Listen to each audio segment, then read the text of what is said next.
সপ্তম শ্রেণীর সকল ছাত্রছাত্রীদের স্বাগত জানাই আমাদের চ্যানেলে। আজকের এই ভিডিওতে আমি তোমাদের সামনে তুলে ধরবো তোমাদের ক্লাস 7 এর সেকেন্ড ইউনিট টেস্ট পরীক্ষা অর্থাৎ দ্বিতীয় পর্যায়ক্রমিক মূল্যায়নের গণিতের প্রশ্নপত্র। ঠিক আছে, তোমরা অনেকেই রিকোয়েস্ট করেছিলে এই প্রশ্নপত্রটি তুলে ধরতে। এই প্রশ্নপত্রটি তোমরা ভালোভাবে দেখলে তোমাদের পরীক্ষায় কি ধরনের প্রশ্নপত্র আসতে পারে বা কি কোন কোন অঙ্কগুলো আসতে পারে তার সম্বন্ধে তোমাদের একটা স্বচ্ছ ধারণা তৈরি হবে। তো কি কি প্রশ্ন তোমাদের এসেছে বা অঙ্ক এসেছে আমরা প্রথমে দেখে নিই। তোমরা প্রত্যেকে জানো তোমাদের পূর্ণমান 50 অর্থাৎ 50 নম্বরের পরীক্ষা হবে এবং সময় থাকবে তোমাদের 1.5 ঘন্টা অর্থাৎ 1 ঘন্টা 30 মিনিট। তো প্রথমেই থাকবে তোমাদের 6টা এমসিকিউ, প্রত্যেকটা নম্বর থাকবে 1 করে। তো একের দাগের কি কি অঙ্ক আছে আমরা একটু দেখে নিই। নিচের প্রশ্নগুলি উত্তর দাও।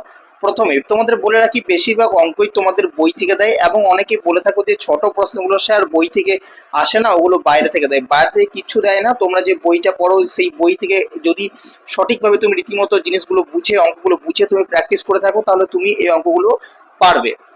তো প্রথম অঙ্কটা আছে যে 3/5 তার হোল স্কোয়ার 4/5 তার হোল স্কোয়ার এর বর্গমূল কত। 2 নম্বর অঙ্ক বলেছে একটি ত্রিভুজের কতগুলি মধ্যমা। 4টি অপশন আছে, 1টি 2টি 3টি 4টি। 3 নম্বর অঙ্কে বলেছে a মাইনাস বি তার whole square equal to 4 minus 4b plus B square হলে a এর মান কত। অপশন এ তে আছে 2, অপশন বি তে আছে -2, অপশন সি তে আছে 3, অপশন ডি তে আছে 4। 4 নম্বর প্রশ্ন 1.23456 এর 4 দশমিক স্থান পর্যন্ত আসন্ন মান কত। অপশন এ তে আছে 1.2344, অপশন বি তে আছে 1.2346, অপশন সি তে আছে 1.2345, অপশন ডি তে আছে 1.2355। যাব পরবর্তী এমসিকিউতে। পরবর্তী এমসিকিউ হচ্ছে তোমাদের 5 নম্বর। তো 5 নম্বরে বলেছে এটা তোমাদের উদাহরণে দেওয়া আছে। ঠিক আছে, কোনটি ত্রিভুজের সর্বসমতার শর্ত নয়। অপশন এ তে আছে এস এস এস, এস মানে তোমরা জানো সাইড, ঠিক আছে, অর্থাৎ বাহু। বি তে আছে আর এইচ এস, অপশন সি তে আছে এ এ এ, অপশন ডি তে আছে এস এ এস। 6 নম্বর প্রশ্ন √8/50 প্লাস √0.01 ইকুয়াল টু কত। তো অপশন এ তে আছে 1/2, অপশন বি তে আছে 1/4, অপশন সি তে আছে 1/10, অপশন ডি তে আছে 3/10। ঠিক আছে, এই ছিল 6টি এমসিকিউ। পরবর্তী তোমাদের 2 এর দাগ। 2 এর দাগে তোমাদের থাকছে 4টি অঙ্ক এখান থেকে করতে হবে।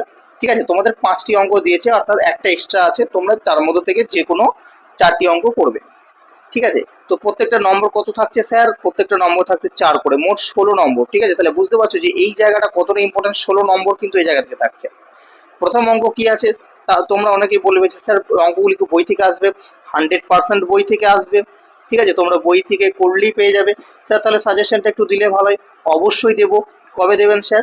তোমাদের 30 তারিখে আমি ক্লাস 7 এবং 8 দুটোর সাজেশন তোমাদের দিয়ে দেবো 30 তারিখের মধ্যেই। ঠিক আছে, তো দেখো ফার্স্ট অঙ্কটা বলছে একটি আয়তক্ষেত্রাকার হল ঘরের দৈর্ঘ্য 25 মিটার, প্রস্থ 16 মিটার। ঘরটির মেঝে বাঁধতে 2 ডেসিমিটার বাহু বিশিষ্ট কয়টি বর্গক্ষেত্রাকার টালি লাগবে।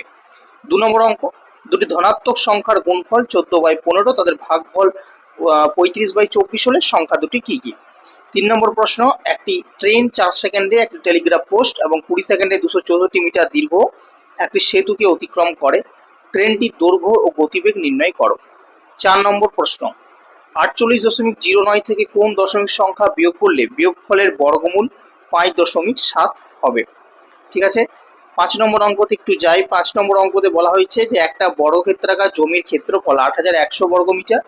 প্রতি মিটারে 3.59 টাকা খরচ করে ওই জমির চারিদিকে বেড়া দিতে মোট কত টাকা খরচ হবে। ঠিক আছে, গেল 2 এর দাগের। এবার আসবো আমরা 3 এর দাগে। 3 এর দাগের কি আছে, 3 এর দাগেও তোমাদের যে কোনো 4টি করতে হবে, অপশন থাকবে অর্থাৎ এক্সট্রা 1-2টো অঙ্ক তোমাদের থাকবে। তো প্রত্যেকটা নম্বর কত করে থাকবে স্যার? প্রত্যেকটা নম্বর থাকবে 3 করে। তাহলে কত নম্বর হচ্ছে? এই জায়গা থেকে মোট তোমাদের 12 নম্বরের অঙ্ক আসবে। বই থেকে আসবে? একদম আসবে। প্রথম অঙ্ক 6x - 6/x = 5 হলে x² + 1/x² এর মান কত। 2 নম্বর অঙ্ক x + y = 5, x - 1 y = 1 হলে 8xy × x² + y² কত। 3 নম্বর অঙ্ক সূত্রের সাহায্যে গুণ করো x + y x - y × x² + y² × x⁴ + y⁴। 4 নম্বর অঙ্ক 4a² + 4 + 1/a² কে পূর্ণ বর্গাকারে প্রকাশ করে মান নির্ণয় করো যখন a = -1/2। 5 নম্বর কি, 5 নম্বর হচ্ছে a square plus 1/a square minus 3কে দুটি বর্গের অন্তরূপে প্রকাশ করো। গেল তোমাদের 3-এর দাগ। এরপর হচ্ছে তোমাদের 4-এর দাগ। 4-এর দাগে থাকছে তোমাদের জ্যামিতি। ঠিক আছে, জ্যামিতি থেকে কি কি করতে হবে? জ্যামিতি থেকে দেখো তোমাদের দুটো করতে হবে যে কোনো, মোট এই জায়গা থেকে তোমাদের 4 নম্বর করে 8 নম্বর থাকছে। প্রথম কি আছে, স্কেল ও পেন্সিল কম্পাসের সাহায্যে পি কিউ আর ত্রিভুজ অঙ্কন করো, যেখানে কিউ আর সমান 5.5 সেমি, কোণ পি কিউ আর সমান 60 ডিগ্রি আর কোণ পি আর কিউ সমান 30 ডিগ্রি। ঠিক আছে, 2 নম্বর অঙ্ক, অর্থাৎ প্রথমেটা তোমাদের ত্রিভুজ অঙ্কন করতে হবে। 2 নম্বর অঙ্কটাও ত্রিভুজ অঙ্কন করতে হবে। এক্স ওয়াই জেড একটি সমকোণী ত্রিভুজ অঙ্কন করি, এর কোণ এক্স ওয়াই জেড সমান 90 ডিগ্রি, এক্স জেড 10 আর সেমি আর ওয়াই এক্স 6 সেমি। 3 নম্বরটা কি বলেছে, কম্পাসের সাহায্যে 105 ডিগ্রি কোণ অঙ্কন করে সমদ্বিখণ্ডিত করো। একদম সহজ। ঠিক আছে, 5-এর দাগ। 5-এর দাগে দেখো তোমাদের নিচের প্রশ্নগুলি উত্তর দাও। ঠিক আছে, দুটোই কিন্তু করতে হবে, এক্ষেত্রে কোনো এক্সট্রা অপশন নেই, তোমাদেরকে করতে হবে। দুটো কিন্তু 4 নম্বর করে মোট 8 নম্বর থাকছে। ঠিক আছে, দ্বিস্তম্ভ লেখচিত্র থেকে দিয়েছে, তোমাদের দুটোই দ্বিস্তম্ভ লেখচিত্র এক্ষেত্রে করতে হবে। এক্ষেত্রে হতে পারে স্যার একটা বই থেকে দিলে, একটা কিন্তু বইয়ের বাইরেও দিবে।